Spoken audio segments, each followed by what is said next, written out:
পরশু দিনকে আমি যেখানে থাকি, আমার যে গৃহমন্দির আছে, ওখানে ডাকাতি হয়েছে। ডাকাতি হয়ে যা যা ছিল সব নিয়ে গেছে, অর্থ পয়সা যা যা ছিল সব নিয়ে গেছে। তখন ভাবছিলাম যে সামনে কি দিয়ে চলবো। হ্যাঁ, আমাদের সাথে যারা থাকে এই সবার এই দিয়েই চলে, যারা এই গান গাচ্ছে বাজাচ্ছে দিয়ে এদেরই চলে। আমাদের এই মাতাজি, এনার অনেক কষ্টের পরিশ্রমের 1,10,000 টাকা ছিল। এনার জীবনের শেষ কিছু স্মৃতিচিহ্ন, এনার স্বামীর কিছু স্বর্ণ অলংকার সব নিয়ে গেছে। তখন খুব চিন্তা হয়েছিল যে হয়তো আমি চেষ্টা করলে এনার টাকাগুলো দিতে পারবো, কিন্তু ওনার ছেলের বয়লা হাতে ছোটবেলার ওই স্মৃতিচিহ্নগুলো তো আমি ওনাকে কোনোদিন ফিরিয়ে দিতে পারবো না। ওনার স্বামীর দেয়া নাক ফুল, ওনার স্বামী নেই, ওটা তো আমি কোনোদিন ওনাকে ফিরিয়ে দিতে পারবো না। তখন গালে হাত দিয়ে চিন্তা হচ্ছে, কিন্তু ওই যে চিন্তা, হঠাৎ মনে হলো এ জগতে এই যা চিন্তা করি সমস্ত চিন্তাই বৃথা। জানেন, ডাকাতরা ঘরের টাকা পয়সা সব সোনা গয়না সব নিয়েছেন, কিন্তু কি আশ্চর্য, আমাদের ঠাকুর মন্দিরে অনেক শ্রী বিগ্রহ আছে, কোনো একটা বিগ্রহের গায়ে তারা হাতও দেয়নি। দান বাক্স, রথযাত্রা গিয়েছে তো রথ হয়, দান বাক্স ভরা টাকা, একটা টাকাও স্পর্শ করেনি। গোপালের গলায় সোনার চেইন, রূপোর পাদুকা আছে, সেগুলো স্পর্শ করেনি। তখন মনে হলো যে নিশ্চয়ই আমাদের ওই অর্থগুলোর মধ্যে কোনো অবৈধতা ছিল, কারণ আমি আমার একটা বাণীর মধ্যে লিখেছি, যার অর্থ লাগে না সাধু গুরু বৈষ্ণব ভাগবতের সেবায়, তার অর্থ খায় চোর বেধি অগ্নি আর রাজায়।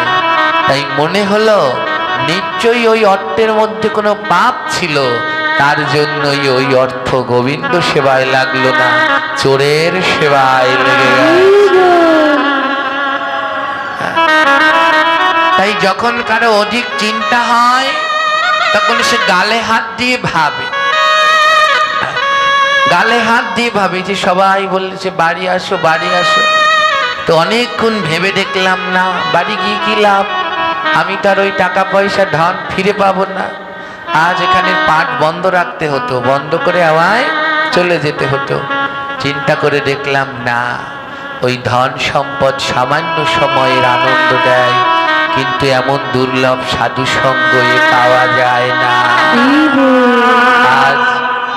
আজ যদি আমি চলে যেতাম, দেখুন এখানে একজন গুরুদেব আচার্য বসে আছে, আমি অনেক গুরু দেখেছি জীবনে, কিন্তু কোনো গুরুদেবকে এমন ভক্তদের সাথে বসে ভাগবত শুনতে দেখিনি।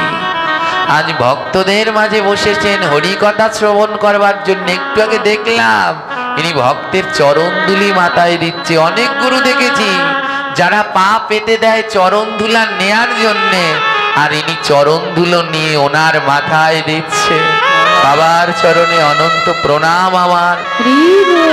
আজ যদি ওই অর্থের কথা ভেবে বাড়িতে যেতাম, এমন একজন গুরু দর্শন পেতাম না।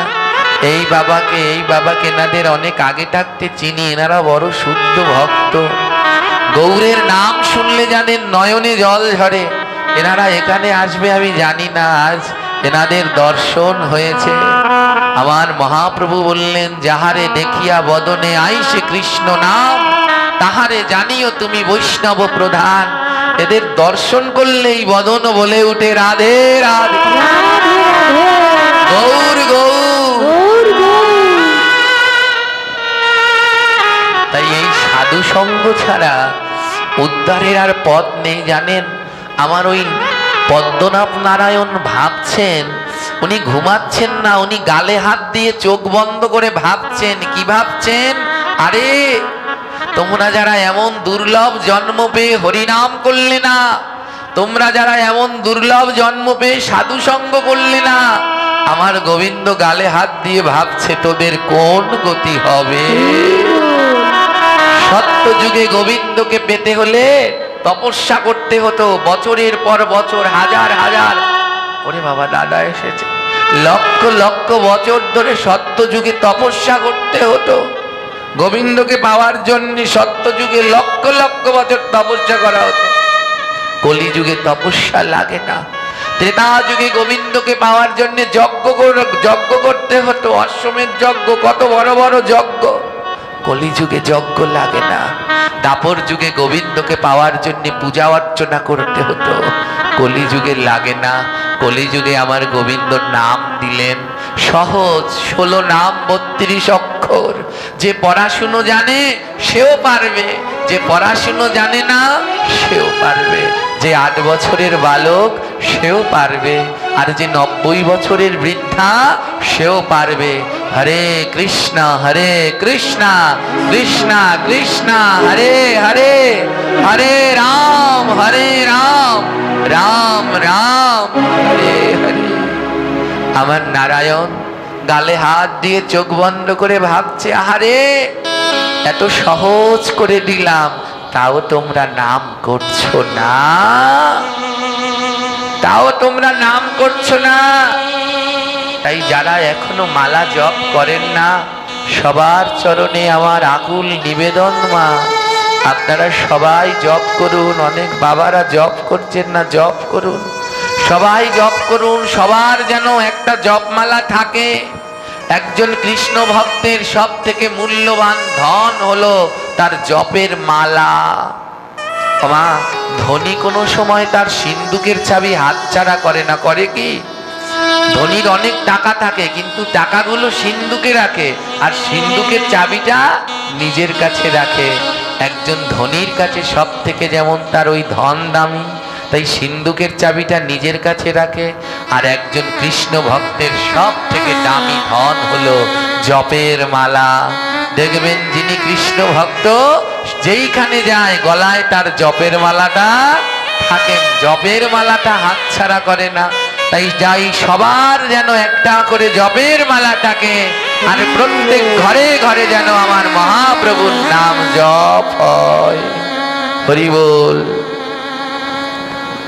ধ্যান দিন, এই নামের কি মহিমা একটু আসুন আমরা শ্রবণ করার চেষ্টা করি। নবদ্বীপের শেষ প্রান্তে মহাপ্রভু যখন নাম প্রচার করলেন, নিন্দুকের তো অভাব নেই, নিন্দুকের কোনো অভাব নেই। প্রত্যেক যুগে যুগে যারা প্রচার করেন তাদের নিন্দুকের কোনো অভাব নেই। মহাপ্রভু যখন নাম প্রচার করছেন, আমার নদিয়া নবদ্বীপেও নিন্দুকের কোনো অভাব ছিল না। তো মহাপ্রভু যখন নাম প্রচার করছেন, যারা ভক্ত দলে দলে তারা মহাপ্রভুর সেই নাম শ্রবণের জন্য যেতেন। মহাপ্রভু নাম করতেন কোথায়? শিবাসঙ্গনে। শিবাসঙ্গনে মহাপ্রভু নাম করতেন। ওমা, সব আঙিনায় হরিনাম ভালো লাগে না, সেই আঙিনায় হরিনাম ভালো লাগে যেই আঙিনায় কিছু সৎ মহৎ ভক্ত পাওয়া যায়। ভক্ত না হলে কোনোদিন হরিকথা ভালো লাগে না। তাই মহাপ্রভু সব জায়গায় হরিকথা বলতেন না। অন্তরঙ্গ ভক্ত নিয়া রস আস্বাদন, বহিরঙ্গ ভক্ত নিয়া নাম সংকীর্তন।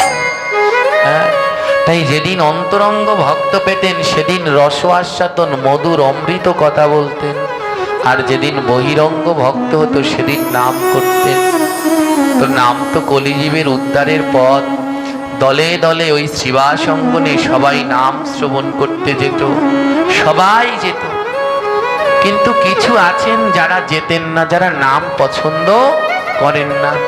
এই এখনো আছে, এই সময়েও অনেকে আছেন যারা তিলক পছন্দ করেন না, যারা তুলসীর মালা পছন্দ করেন না, যারা একাদশী পছন্দ করেন না।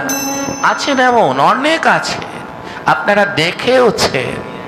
হ্যাঁ, ওই মহাপ্রভু থাকা সময়ও এইরকম নিন্দুক ছিল। তো মহাপ্রভুর ওই নামবন্যায় নদিয়া নবদ্বীপ ভেসে যায়। ওই নবদ্বীপের শেষ প্রান্তে এক অন্ধ বৃদ্ধ বাস করত। ওই অন্ধ বৃদ্ধের একমাত্র সম্বল হলো তার একটি পুত্র সন্তান ছিল। তার একটি পুত্র সন্তান, ছেলেটির নাম ছিল মাধব। ওই অন্ধ পিতার একমাত্র সম্বল হলো তার পুত্র সন্তান মাধব, তার সহধর্মিণী। এই তিনজন নিয়ে তাদের সংসার।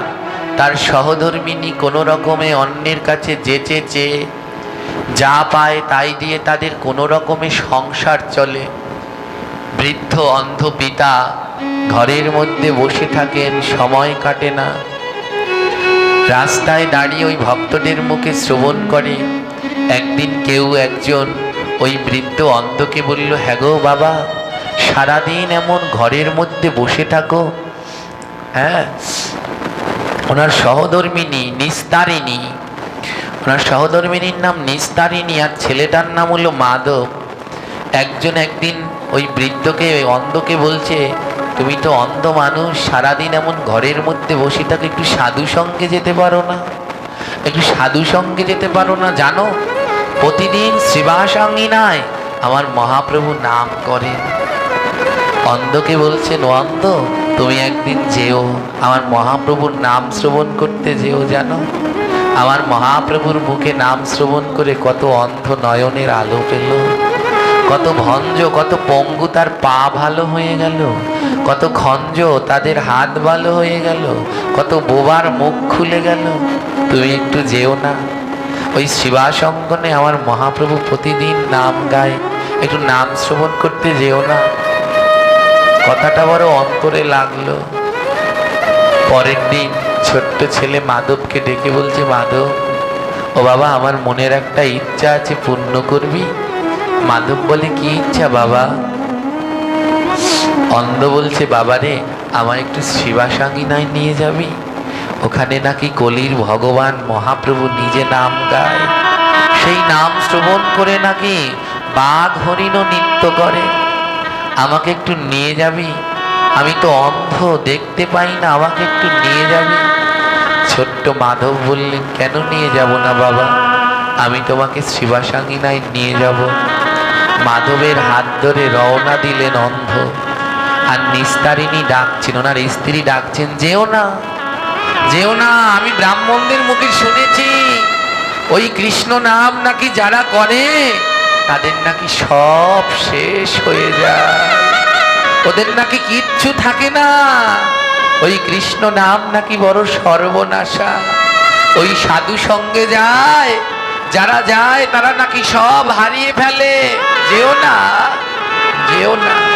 বাবা, নিস্তারিণী তার স্ত্রী ডেকে বলছেন, যেও না, ওই কৃষ্ণ নামে গেলে, ওই সাধু সঙ্গে গেলে সব হারিয়ে যায়, তাদের সুখ হয় না, তাদের শুধু দুঃখ হয়। নিস্তারিণী কি কথাটা সত্যি বলেছে না মিথ্যে বলেছে গো? হ্যাঁ, ওই নিস্তারিণী কথাটা মিথ্যে বলেনি, সত্যিই বলেছে। বাবা, মিলিয়ে দেখবেন, যারা ভগবানের এই পথে আসেন, যারা গোবিন্দের সেবা দেন, সাধু সঙ্গ করেন, যারা নিত্য নাম করেন, তাদের কোনোদিন দুইতলা বিল্ডিং হয় না, তাদের সেই টিনের ঘরই থাকে, আর ওতে বৃষ্টি হলে জল পড়ে। যারা ভগবানকে ডাকেন তাদের সুখ হয় না, অকালে সন্তান কেড়ে নেয়, অকালে স্বামী হারিয়ে স্বামী কেড়ে নেয়, স্বামী সন্তানকে কেড়ে নিয়ে তাদের গোবিন্দ কাঁদায়। বলে কাঁদায় কেন? বলে নয়নে জল না থাকলে কোনোদিন কৃষ্ণ পাওয়া যায় না। তাই গোবিন্দ সুখ শান্তি কেড়ে নিয়ে ভক্তকে কাঁদায়। বলে কাঁদো, না কাঁদলে কৃষ্ণ পাবে না। নিস্তারিণী স্বামীকে ডাকছে, যেও না, আমার কথা শোনো, ওই কৃষ্ণ নামে গেলে কাঁদতে হয়, ওতে বড় দুঃখ হয়, যেও না, যেও না। সত্যি কথা, ওই কৃষ্ণ নামে গেলে কাঁদতে হয়। হ্যাঁ, এই যে একটু আগে বললাম, পরশুদিনকে আমাদের বাড়িতে ডাকাতি হলো, টাকাগুলো নিয়ে গেছে, অনেক টাকা। টাকাগুলো দিয়ে অন্য কিছু নয়, আমাদেরই আশ্রমের কাজ করার ইচ্ছে, কিন্তু সব নিয়ে গেল। কিন্তু এমনি হলে তো নয়নে জল পড়তো না, টাকা নিয়ে গেছে, তার জন্য হয়তো নয়নে দুই এক ফোঁটা জল পড়েছে গোবিন্দ নামে, নইলে পড়তে চায় না মা। তাই গোবিন্দ মাঝে মাঝে কেড়ে নেয়, কেড়ে নিয়ে ভক্তের নয়নে জল ঝরায়। তাই যারা ভগবানের পথে গিয়েছেন তাদের নয়নের জল কোনোদিন শুকাবে না। যারা গোবিন্দকে ভালোবাসেন তাদের সারা জীবন কাঁদতে হবে, তাদের নয়নের জল শুকায় না। গোবিন্দ বললেন, আমি নয়নের জল মোছাই কিন্তু ঘোচাই না। আমি নয়নের জল মোছাই, ঘোচাই না। যদি নয়নের জল কারো ঘুচে যায় তাহলে তার আর কোনোদিন কৃষ্ণ পাওয়া হবে না। অন্ধ পিতা শুনলেন না, একমাত্র পুত্রের হাত ধরে পৌঁছালেন শিবাসাঙ্গিনায়। আর শিবাসাঙ্গিনায় আজ রত্ন সিংহাসন আলো করে আমার গৌর হরি বসেছে, আর কত ভক্ত বসেছে। সবার পিছনে গিয়ে বসেছেন সেই অন্ধ পিতা আর ছোট্ট মাধব। আর এক সময় আমার মহাপ্রভু তার মধুর কণ্ঠে গাইতে লাগলেন, হরে কৃষ্ণ হরে কৃষ্ণ কৃষ্ণ কৃষ্ণ হরে হরে, হরে রাম হরে রাম রাম রাম হরে হরে, হরে কৃষ্ণ হরে। সবাই মিলে মা, কারো বদন বন্ধ নয়, আস্তে নয়, উচ্চ স্বরে সবাই গাইবে। হরে রাম হরে রাম রাম রাম হরে হরে, হরে কৃষ্ণ হরে কৃষ্ণ কৃষ্ণ কৃষ্ণ হরে হরে, হরে রাম হরে রাম রাম রাম হরে হরে,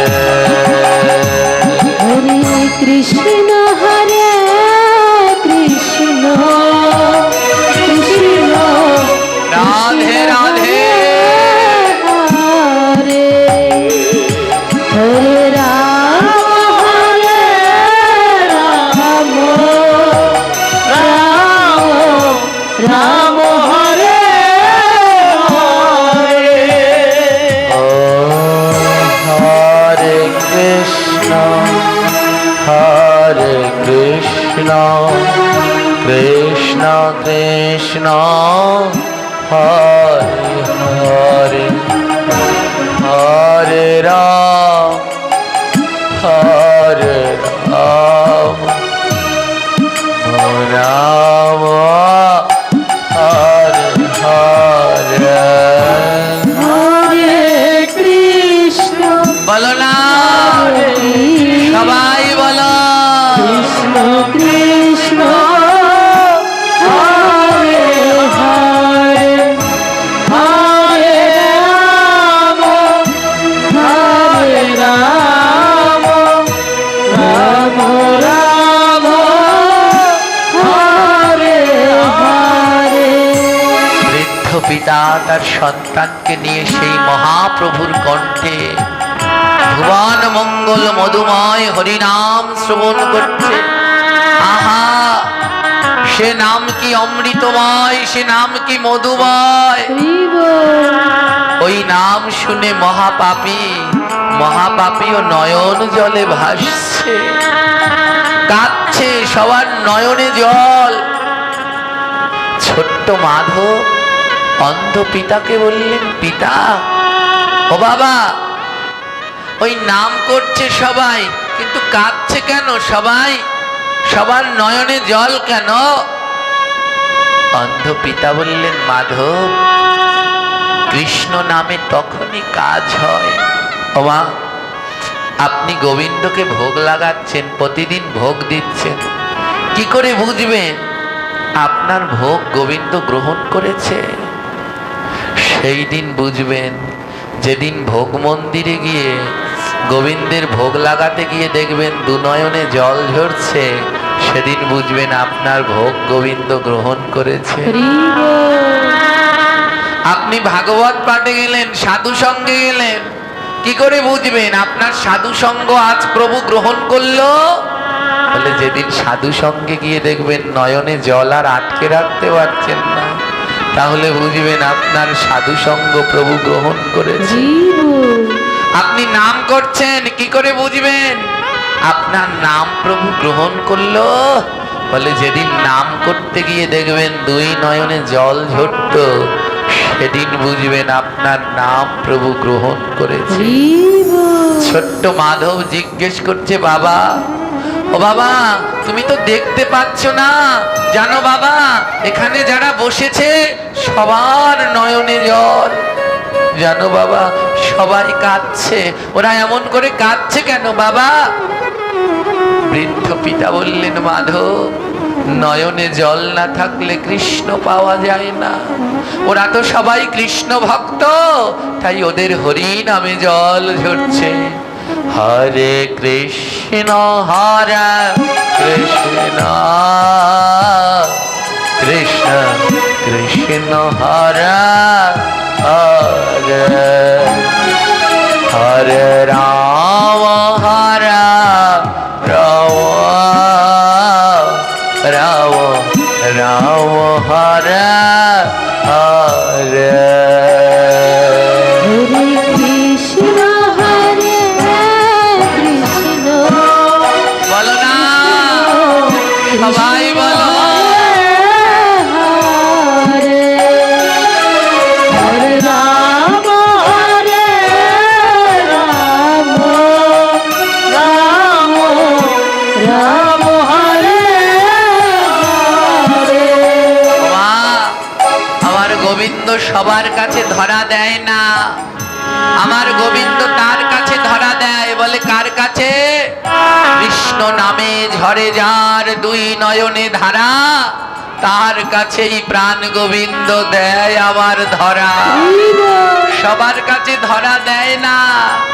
যার কৃষ্ণ নাম করলে দুই নয়নে ধারা বয়, আমার গোবিন্দ তার কাছে ধরা দেয়।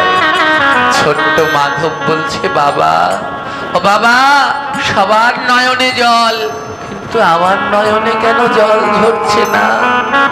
এই কৃষ্ণ নাম তো বড় মধুর, আমি কেন নামে নয়ন জল ঝরাতে পারছি না বাবা? আমার কেন নামে নয়ন জল ঝরছে না? বাবা বললেন, মাধব, এই কৃষ্ণ নামে সবার নয়নে জল ঝরে না। ও বাবা, তুমি বলতে পারো কি করলে কৃষ্ণ নামে নয়নে জল ঝরে? অন্ধ পিতা বলছে, শোন মাধব, কৃষ্ণ নামে তারই নয়নে জল ঝরে যে বদনে নাম করে আর দুই বাহু দিয়ে ভক্তের সাথে প্রেমালিঙ্গন করে। কৃষ্ণ নামে তার নয়নে জল ঝরে। কৃষ্ণ হরে কৃষ্ণ। তাই বদনে নাম করা আর দুই বাহু দিয়ে ভক্তের অঙ্গ পরশ করো। হরে রাম দেখবে তোমার কৃষ্ণ নামে দুই নয়নে জল ঝরবে। রাম হরে হরে। হরে কৃষ্ণ হরে কৃষ্ণ কৃষ্ণ কৃষ্ণ হরে হরে হরে রাম হরে রাম রাম রাম হরে হরে। হরে কৃষ্ণ হরে কৃষ্ণ। বলো না, সবাই বলো। হরে হরে রাম হরে রাম রাম রাম হরে হরে। অন্ধ পিতা বলল, মাধব, আমি তো চোখে দেখতে পাই না, তাই আমি ভক্তের কাছে যেতে পারছি না। কিন্তু তুই তো চোখে দেখতে পাস, তাই তুই যা বাবা, ভক্তের কাছে যা। আর ভক্তের কাছে গিয়ে ভক্তের সাথে প্রেমালিঙ্গন কর। হে কৃষ্ণ ভক্তগণ, আজ আমরা সেই অন্ধ পিতার মতো হয়ে গেছি। সম্মুখে কৃষ্ণ ভক্ত দেখতে পেয়েও একবারও ভক্তের সাথে প্রেমালিঙ্গন করলাম না। সম্মুখে কৃষ্ণ ভক্ত দেখতে পেয়েও একবারও ভক্তের চরণ ধুলা নিলাম না। অন্ধ পিতা বলছে, মাধব দেরি করিস না, তাড়াতাড়ি যা। ওরে আয় রে ভক্ত পরশ করি, নয়ন আছে ঝরে না বাড়ি।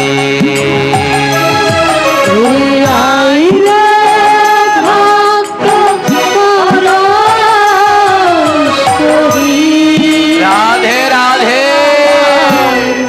নয়ন আছে ঝরে না বাড়ি।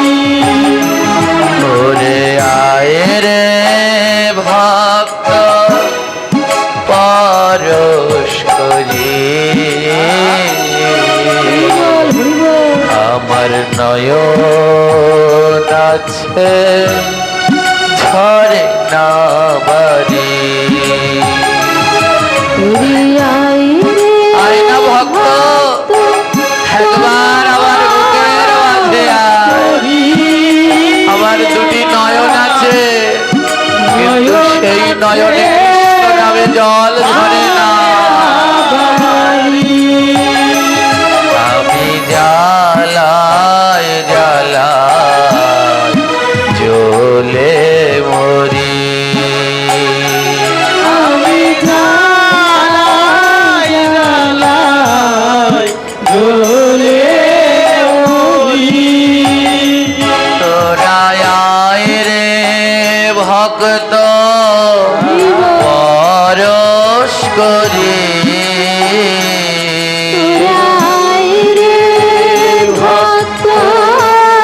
রাধে আমি সংসার জ্বালায় জ্বলে মরি। সংসার জ্বালায় ভক্তগণ, এই সংসার হলো এক মায়ার কারখানা। এখানে বড় জ্বালা। আর যারা এই সংসার মায়ায় বদ্ধ হয়েছে, তারা সংসার জ্বালায় জ্বলে মরছেন। বলে এই সংসার জ্বালা থেকে শান্তি কোথায় পাওয়া যায়? এই সংসার জ্বালা থেকে শান্তি একটি জায়গায় পাওয়া যায়, সেটা হলো আদ্যকার এই মধুর বৃন্দাবন। এই সাধু সঙ্গে এলে এই সংসার জ্বালা থেকে মুক্তি পাওয়া যায়। তাই আয় রে ভক্ত পরশ করি। আয় রে ভক্ত পরশ করি। আমি সংসার জ্বালায় জ্বলে মরি। সংসার জ্বালায় জ্বলে মরি। আমি আর তো জ্বালা সইতে নারী। আমি আর তো জ্বালা সইতে নারি। তোরা আয় রে ভক্ত পরশ করি। ওরে আয় রে ভক্ত পরশ করি। আমি এমন ভক্ত কোথায় পাব? আমি এমন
কণ্ঠে সেই মধুর কৃষ্ণ নাম কি অমৃতময়। অন্ধ পিতার ছোট্ট মাধব সেই নামের প্রেমে পড়ে গেল। নাম বিশ্রাম হলো, দুজনে আবার বাড়ি ফিরে গেলে।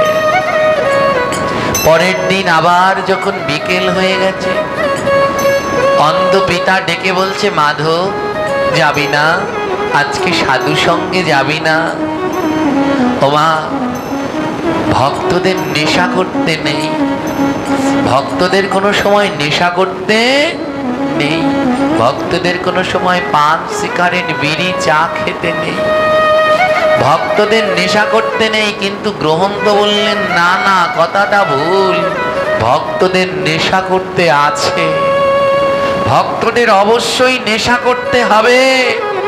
তবে ভক্তদের নেশা যেন পান সিগারেট বিড়ি না হয়, ভক্তদের নেশা যেন হয় সাধু সঙ্গ, ভক্তদের নেশা যেন হয় ভাগবত পাঠ, ভক্তদের নেশা যেন হয় মালা জপ, ভক্তদের নেশা যেন হয় ভক্তের চরণ ধুলি।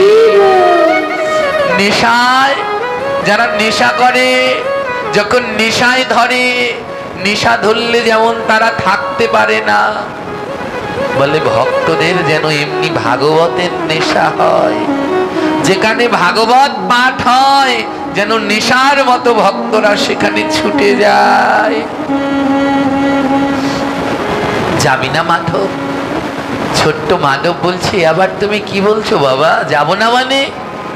এত অমৃতময় আমার মহাপ্রভুর নাম, আমি না যেতে পারি? চলো বাবা।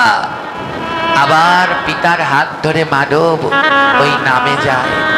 এমনি করে প্রতিদিন বৃদ্ধ পিতার মাধব মহাপ্রভুর সেই নাম সংকীর্তনের আঙিনায় যায় আর হরিনাম শ্রবণ করে।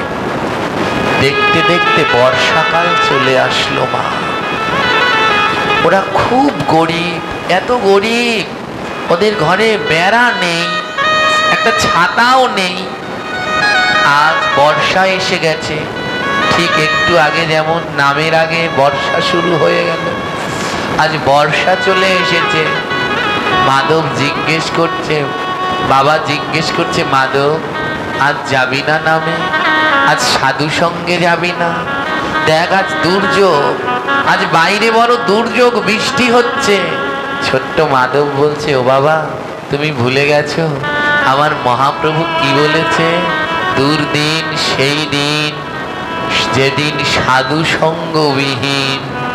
ঝড় বৃষ্টি মানে দুর্দিন নয়, দুর্দিন সেদিন যেদিন সাধু সঙ্গ করা যায় না, দুর্দিন সেদিন যেদিন কৃষ্ণ নাম বিহীন, দুর্দিন সেদিন যেদিন ভক্তের চরণ ধুলাবিহীন, দুর্দিন সেদিন যেদিন ভক্তের প্রেমালিঙ্গন বিহীন, দুর্দিন সেদিন যেদিন আমার গোবিন্দের প্রসাদ বিহীন। ঝড় বৃষ্টি কোনদিন দুর্দিন না। ছোট্ট পিতা বলছে, বাবা চলো আমরা সাধু সঙ্গে যাব। পিতা বলছে, ছোট্ট মাধব বলছে, চলো আমরা সাধু সঙ্গে যাব পিতাকে। পিতা বলছে, মাধব আমাদের ঘরে তো ছাতা নেই, কি করে যাব? কেন? আমরা ভিজে ভিজে যাব। ও বাবা, যদি আজকে আমরা সাধু সঙ্গে না যাই তাহলে আজকের দিনটা তো আর পাবো না, এই দিনটা তো আমাদের জীবন থেকে ফুরিয়ে যাবে। চলো বাবা আমরা যাই, বৃষ্টিতে ভিজলে কিচ্ছু হবে না, চলো যাই। মা নিস্তারিণী বলছে, নিষেধ করছে, যাস না মাধব, যাস না, এই বৃষ্টিতে ভিজলে জ্বর হবে, যাস না। কিন্তু শুনলেন না। অন্ধ পিতার হাত ধরে মাধব সাধু সঙ্গে গেলেন। সবার শেষে গিয়ে বসলেন। নাম শ্রবণ করতে করতে, জানেন নাম শ্রবণ করতে করতে ওই যে গিয়ে বসেছেন, জামা কাপড় শুকিয়ে গেছেন, বৃষ্টিতে ভিজেছে, জামা কাপড় শুকিয়ে গেছে, কিন্তু যেই না মহাপ্রভু আবার নাম শুরু করলেন, আবার জামা কাপড় ভিজে গেছে। জামা কাপড় ভিজে গেছে, বৃষ্টিতে যেতে যেতে ভিজতে ভিজতে পথে বৃষ্টি থেমে গেল, জামা কাপড় শুকিয়ে গেছে। কিন্তু যখন আসরে বসেছে আর যখন মহাপ্রভু নাম শুরু করলো আবার জামা কাপড় ভেজে গেছে। তবে এবার আর বৃষ্টিতে নয়, ওই পুত্র আর পিতার হৃদয়ের মধ্যে এমন প্রেম, এমন ভক্তির উদ্বেগ হয়েছে, দুই নয়নের জলে বক্ষ প্লাবিত হয়ে বস্ত্র ভিজে গেল। এমনি করে প্রতিদিন অন্ধ পিতার পুত্র নাম শ্রবণ করতে যায়, প্রতিদিন বৃষ্টিতে ভিজে ভিজে ওই নাম শ্রবণ করতে যায়। ওমা, আমরাও মারা যাব, আমাদের কথা কেউ এই আসনে বসে বলবে না, কিন্তু এই ভক্তদের কথা আজও সবাই বলে। আজও এই ভক্তদের কথা শুনে মানুষ আকুল হয়ে দুই নয়নের জলে ভেসে যায়। কেন? ওই যে মহাপ্রভু বলেছেন, জীবে দয়া নামে রুচি বৈষ্ণব সেবন, ইহা বিনা ধর্ম নাই শুনো সনাতন। ছোট্ট মাধব দেখিয়েছেন নামে কেমন রুচি থাকতে হয়। বৃষ্টি ভেজে কিন্তু তাও নামে যাওয়া বন্ধ করে না। জানেন, প্রতিদিন ভিজতে ভিজতে মাধবের জ্বর হলো, প্রচুর জ্বর, ছোট বাচ্চা তো জ্বর হয়েছে। বৃদ্ধ পিতা বলছে, মাধব যাবি না আজ নামে? বৃদ্ধ পিতাকে ধরে হাঁটতে পারছে না, এত জ্বর, গোল্লায় পড়ে যাচ্ছে, পাক দিয়ে পড়ে যাচ্ছে, তাও পিতাকে নিয়ে নামে যাচ্ছে। আর মহাপ্রভুর কাছে বলছে, প্রভু তুমি আমার শেষ দিন পর্যন্ত তোমার সাধু সঙ্গে নিও। ও প্রভু, আমি শেষ দিন পর্যন্ত যেন তোমার এই নাম শ্রবণ করতে পারি। ছোট্ট মাধব এত জ্বর নিয়ে তাও নামে গেলেন, আবার বৃষ্টিতে ভিজতে ভিজতে আসলেন। পরের দিন মাধবের আর চেতনা নাই, বিকেল হয়ে গেছে, সাধু সঙ্গের সময় হয়ে গেছে, বাবা ডাকছে, মাধব নামে যাবি না? ছোট্ট ছেলে বলছে, বাবা আমার বোধহয় আর সাধু সঙ্গে যাওয়া হবে না, আমার মন বলছে আমার আর বেশি বেলা নাই বাবা। ও বাবা, আমার মন বলছে আর বেলা নেই, তুমি আমার কানের সামনে বসে একটু কৃষ্ণ নাম করো না বাবা। আমি কৃষ্ণ নাম শুনতে শুনতে যেন এই দেহ থেকে প্রাণ যায়। মা নিস্তারিণী অন্ধ পিতাকে মন্দ বলছে, আমি বলেছিলাম না, আমি বলেছিলাম না ওই কৃষ্ণ নাম বড় সর্বনাশা, কেড়ে নেয়, কেড়ে নেয়। দেখো আমাদের একমাত্র সম্বল, আমাদের পুত্রটাকে কেড়ে নিয়ে যাচ্ছে। ওই নাম করো না, ওই নাম করো না। আর মাধব বলছে, না বাবা তুমি বদনে উচ্চ স্বরে নাম করো বাবা। আমার মন বলে বেলা নাই রে, আমার মন বলে বেলা নাই রে, আমি কার যেন ডাক শুনতে পাই রে, আমি কার যেন রাধে রাধে শুনতে পাই রে, আমি কার যেন ডাক শুনতে পাই রে, আমি কার যেন ডাক শুনতে পাই রে, আমার মন বলে হরিব বেলা নাই রে, আমার মন বলে বেলা নাই রে। মা তো সন্তানের এহেন অবস্থা দেখে মা ছুটতে ছুটতে কবিরাজের কাছে গেলেন। ও কবিরাজ, আমার ছেলের বড় জ্বর, শ্বাস উঠে গেছে, একটু ওষুধ দাও না। কবিরাজ আসলেন। কি করে জ্বর হলো ছেলের? ওই তৎকালীন সময়ে যারা ওই নবদ্বীপে কবিরাজ ছিলেন বেশিরভাগ মহাপ্রভুর বিরোধী ছিলেন। নিস্তারিণী বললেন, জানো ওই মহাপ্রভুর নাম শুনতে গেছে, সাধু সঙ্গে করতে গেছে, আর বৃষ্টিতে ভিজতে ভিজতে আজ এমন জ্বর হয়েছে, একটু ওষুধ দিন না কবিরাজ।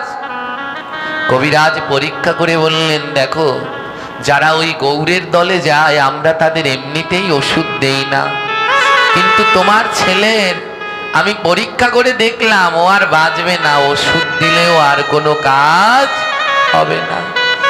মা তো নবদ্বীপে যত কবিরাজ ছিল সবার চরণ ধরে ধরে এনেছে, আসো না একটু দেখো না আমার ছেলেকে, দেখো না। সব কবিরাজই বলল তোমার ছেলে আর বাঁচবে না। মা, এ জগতে সে মা বড় দুঃখী যদি কোনো মা তার সন্তানের মৃত মুখ দেখে, তার মতো দুঃখী আর হয় না। নিস্তারিণীর দুই নয়নে জল, ও কৃষ্ণ এই কি তোমার নামের ফল? যারা তোমার নাম করে তুমি কি তাদের এমনি করে কাঁদাও? ছোট্ট মাধব বলছে, বাবা তুমি নাম থামিও না, তুমি নাম করো, আমি যেন নাম শুনতে শুনতে দেহ রাখতে পারি। ও বাবা উচ্চ স্বরে বলো, হরে কৃষ্ণ হরে কৃষ্ণ কৃষ্ণ কৃষ্ণ হরে হরে হরে রাম হরে রাম রাম রাম হরে হরে হরে কৃষ্ণ রাধে রাধে। কৃষ্ণ সবাই বলুন, কারো মুখ বন্ধ নয়, প্রেম সে দুই বাহু তুলে আজ একবার মনের আনন্দে বলুন, হরে রাম হরি বল হরি বল গৌর হরি। রাম দেখা দাও প্রভু,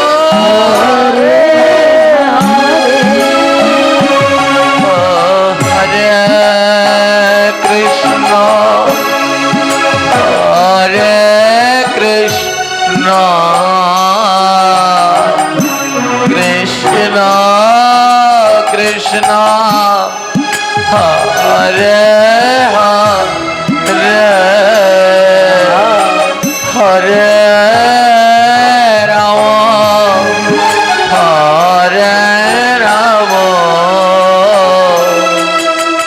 রাম রাম হরে হরে। হরে কৃষ্ণ হরে গৌর হরি আমার কৃষ্ণ রাধে রাধে বলো। হরে হরে হরে রাম হরে রাম রাম রাম হরে হরে। নাম শ্রবণ করতে করতে মাধব চোখ বন্ধ করল। পাড়া প্রতিবেশীরা নাকের কাছে তুলো নিয়ে গেছে, দেখে শ্বাস আর উঠছে না। রাধে রাধে সবাই বুঝে নিল মাধবের প্রাণ নেই, মাধব দেহ ত্যাগ করেছে। হরিব মা তো থাকতে পারলেন না, ছুটতে ছুটতে গেলেন, আর গিয়ে দেখেন খোল করতাল নিয়ে গৌরহরি নগর সংকীর্তনে বের হয়েছে। আর সেই নগর সংকীর্তনের সম্মুখে সন্তান হারা মা গিয়ে দাঁড়িয়েছেন। দাঁড়াও গৌরহরি, বন্ধ করো এই কৃষ্ণ নাম, তোমার এই কৃষ্ণ নাম বড় অমঙ্গলের, তোমার এই কৃষ্ণ নাম আমার সন্তানের প্রাণ কেড়ে নিয়েছে। বন্ধ করো এই সাধু সঙ্গ, তোমার এই সাধু সঙ্গে আমার মাধবের প্রাণ কেড়ে নিয়েছে। আজ আমি তোমায় অভিশাপ দিলাম গৌরহরি, আজ আমি মাকে হারিয়ে, আমি মা সন্তান হারিয়ে যেমন কাঁদছি, আমি তোমায় অভিশাপ দিলাম তুমিও তোমার মাকে হারিয়ে, এই নবদ্বীপ হারিয়ে, এই কৃষ্ণ নাম করে প্রত্যেক জীবের দ্বারে দ্বারে গিয়ে কাঁদবে। মহাপ্রভু লুটিয়ে পড়ে প্রণাম করছেন, ধন্য নিস্তারিণী মা, আমি তোমার অভিশাপ মাথা পেতে নিলাম। আমিও যেন এই নবদ্বীপের মায়া, সচী মায়ের মায়া ত্যাগ করে বিশ্বের দ্বারে দ্বারে এই হরিনাম বিতরণ করতে পারি। গৌর আমার নাম সংকীর্তনের দল নিয়ে চলে গেল। আর ওই গৌর ভক্তের ভিতরে একজন অনুরাগী ভক্ত ছুটতে ছুটতে মাধবের বাড়িতে গেলেন।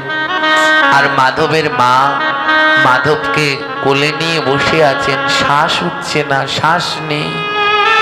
সেই মৃতপুত্রটা কোলে নিয়ে বসে আছেন। একজন একটা পোটলা, একটা কাপড়ের পোটলা এনে মাধবের মায়ের হাতে দিয়ে বললেন, নেও। মাধবের মা এটা নেও বলে, কি আছে? এর মধ্যে ঔষধ আছে, এর মধ্যে ঔষধ আছে। এই ঔষধের দুই এক কোনা তোমার ছেলের মুখে আর একটু মাথায় দাও, দেখবে ভালো হয়ে যাবে তোমার ছেলে। এই পোটলাটার মধ্যে ঔষধ আছে, নেও না, দাও। মাধবের মা বলছে, শোনো শোনো গৌর অনুরাগী, আমার ছেলে আর ভালো হবে না, আমার ছেলের আর শ্বাস উঠছে না, আমার ছেলে আর ভালো হবে না। মা তো ধুলায় গড়াগড়ি দিয়ে কাঁদছে। ওই গৌর অনুরাগী ওই পোটলাটা খুলে ওখান থেকে কিছু ঔষধ ওই ছেলেটার মুখে দিল আর কিছুটা মাথায় দিল। ওমা, ওখানে অনেক কবিরাজ দাঁড়িয়ে আছে। যেই কবিরাজরা পরীক্ষা করে বলছে এ ছেলে মারা গেছে, যেই না ওই ঔষধ ওই ছেলেটার মুখে দিল আর মাথায় দিল, সঙ্গে সঙ্গে সেই মাধব দুই বাহু তুলে জয় গৌর হরি, জয় গৌর হরি, জয় গৌর হরি বলতে লাগলেন। একই আশ্চর্য, এই মাধব তো মরে গেছে, এ কি করে গৌর হরি বলছে? কবিরাজরা সবাই বলছে, এই গৌর অনুরাগী কি ওষুধ দিয়েছো? হ্যাঁ, যেই ওষুধ আমরা জানি না, কি সেই ওষুধ যেই ওষুধ দেওয়ার সাথে সাথে এই মৃত ছেলেটা এমন কৃষ্ণ কৃষ্ণ গৌর গৌর বলে উঠলো? কি ওষুধ দিয়েছো এর মুখে? বলো না, বলো না গৌর অনুরাগী। মাধবের মা ছুটে এসেছে, ও গৌর অনুরাগী, কি ওষুধ দিয়েছো এর মুখে? আমার ছেলে তো মরেই গিয়েছিল, কি দিয়েছো ওর মুখে? সেই গৌর অনুরাগী বলে, জানো আমি কি ঔষধ দিয়েছি? ও মাধবের মা, একটু আগে তুমি যে গৌরকে অভিশাপ দিয়ে এসেছো, আমি তোমার ছেলের মুখে কি দিয়েছি জানো? সেই গৌর ভক্তে চরণ ধুলি,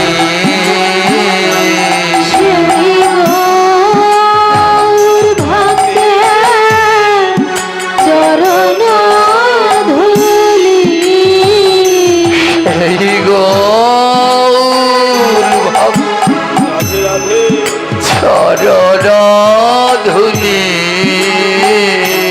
সেই গৌর ভক্তের চরণ ধুলি, তোমরা নেও না সবাই মাথাতে তুলি, তোমরা নেও না সবাই মাথাতে তুলি। সেই গৌর অনুরাগী বলছে, ওরে কবিরাজ, তোমাদের কাছে যে ঔষধ নেই, তোমাদের কাছে যে রোগ সারে না, সেই রোগ সারে ভক্তের চরণ ধুলি আর চরণ জলে। ও মাধবের মা, যেই পদ দিয়ে গৌর আমার ভক্তবৃন্দদের নিয়ে নগর কীর্তন করতে করতে গেছে, আমি সেই ভক্তের চরণ ধুলি এনেছি। আর সেই ধুলি যখন তোমার পুত্রের মুখে আর মাথায় দিলাম, তোমার পুত্র গৌর গৌর বলে উঠেছে।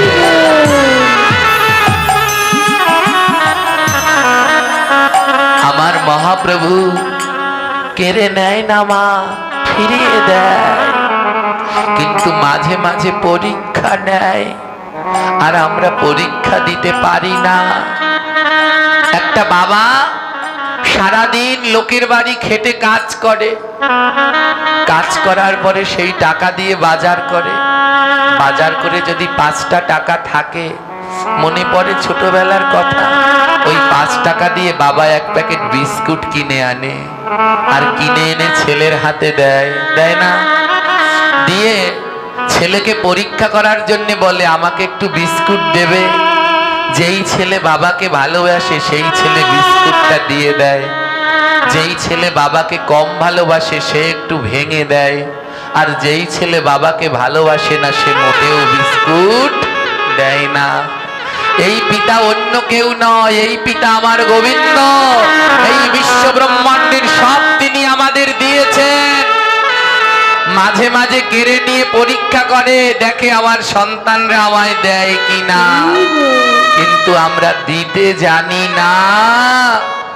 আমার গোবিন্দ নিতে চাইলেও আমরা দিতে জানি। কবিরাজরা বুঝতে পারলেন গৌরের চরণ ধুলি আনোনি। গৌর অনুরাগী বলে না, গৌরের চরণ ধুলি আনিনি, গৌর ভক্তবৃন্দের চরণ ধুলি এনেছি। বলে গৌরের ভক্তের চরণের ধুলে যদি মরা পুত্র জেতা হয়, তাহলে গৌরের চরণ ধুলিতে কিনা জানি রয়েছে। ওই যারা যারা গৌর বিরোধী ছিল, ওরা বুঝতে পারলো আমার গৌর স্বয়ং ভগবান, আর কৃষ্ণ নাম ছাড়া জগতে উদ্ধারের আর কোনো পথ নেই। ছোট্ট মাধব সবাইকে ডেকে বলল, এখনো কি তোমাদের চোখ খোলেনি?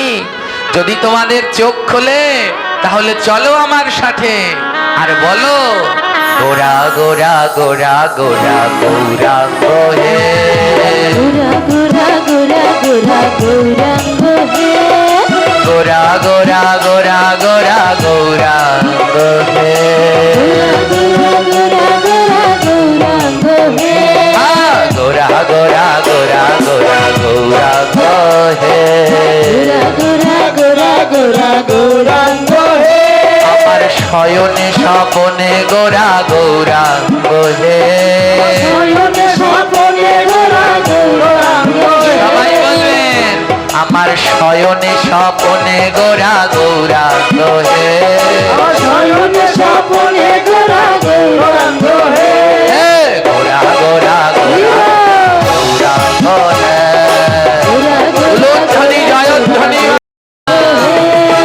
গোরা গোরা গোরা গোরা গৌরাঙ্গ হে, আমার নিশি জাগরণে গোরা গৌরাঙ্গ হে,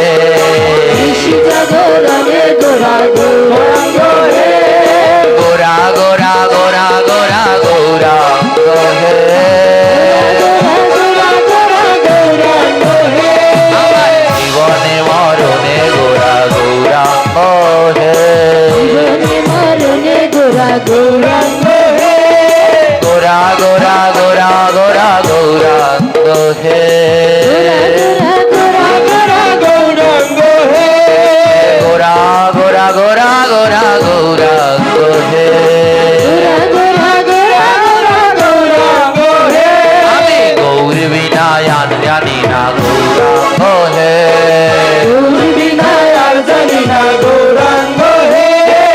গৌর বিনা আর বুঝি না গৌরাঙ্গ হে, গোরা গোরা গোরা গোরা গৌরাঙ্গ হে,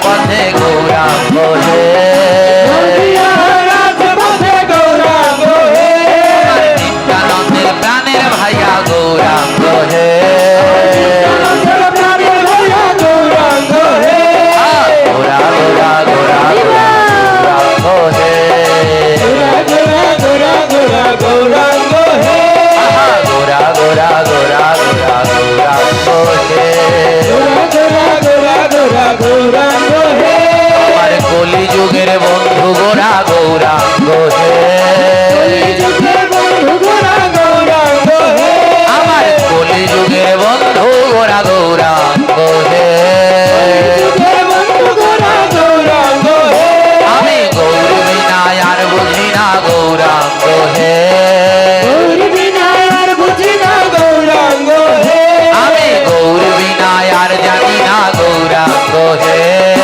গৌর বিনায় আর জানি না গৌরাঙ্গ হে গোরা গোরা গোরা গৌরাঙ্গ হে গোরা গোরা গোরা গোরা গৌরাঙ্গ হে গোরা গোরা গোরা গোরা গৌরাঙ্গ হে গোরা গোরা গোরা গৌরাঙ্গ হে দুই বাহু তুলিয়া বল গৌরাঙ্গ হে বাহু তুলিয়া বলো গৌরাঙ্গ হে দুই বাহু তুলিয়া বল গৌরাঙ্গ হে বাহু তুলিয়া বলো গৌরাঙ্গ হে তোমরা নাচিয়া নাচিয়া বল গৌরাঙ্গ হে তোমরা হেলিয়া দুলিয়া বল গৌরাঙ্গ হে তোমরা নাচিয়া নাচিয়া বল গৌরাঙ্গ হে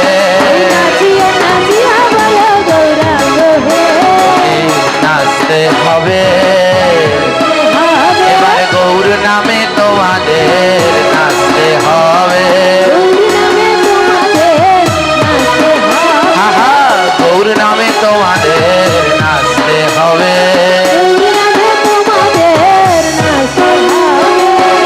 আজ গৌর নামে দুই বাহু তুলে নৃত্য করবেন না করবেন না আজ যেই গৌর ভক্তের চরণ ধুলায় মৃত মাধব প্রাণ ফিরে ফেল তাই সবাই মিলে এবার আমরা দুই বাহু তুলে গৌর নামে নিত্য আনন্দ করব আজকের হরি কথা এখানেই বিশ্রাম যদি থাকে লেখা তো কালকে হবে দেখা তবে কালকে আমি একা নয় আমার সাথে থাকছেন আমাদের সকলের পরম শ্রদ্ধেয় বরেণ্য আচার্য বিল্লমঙ্গল বাবা তিনিও করবেন এই আসরে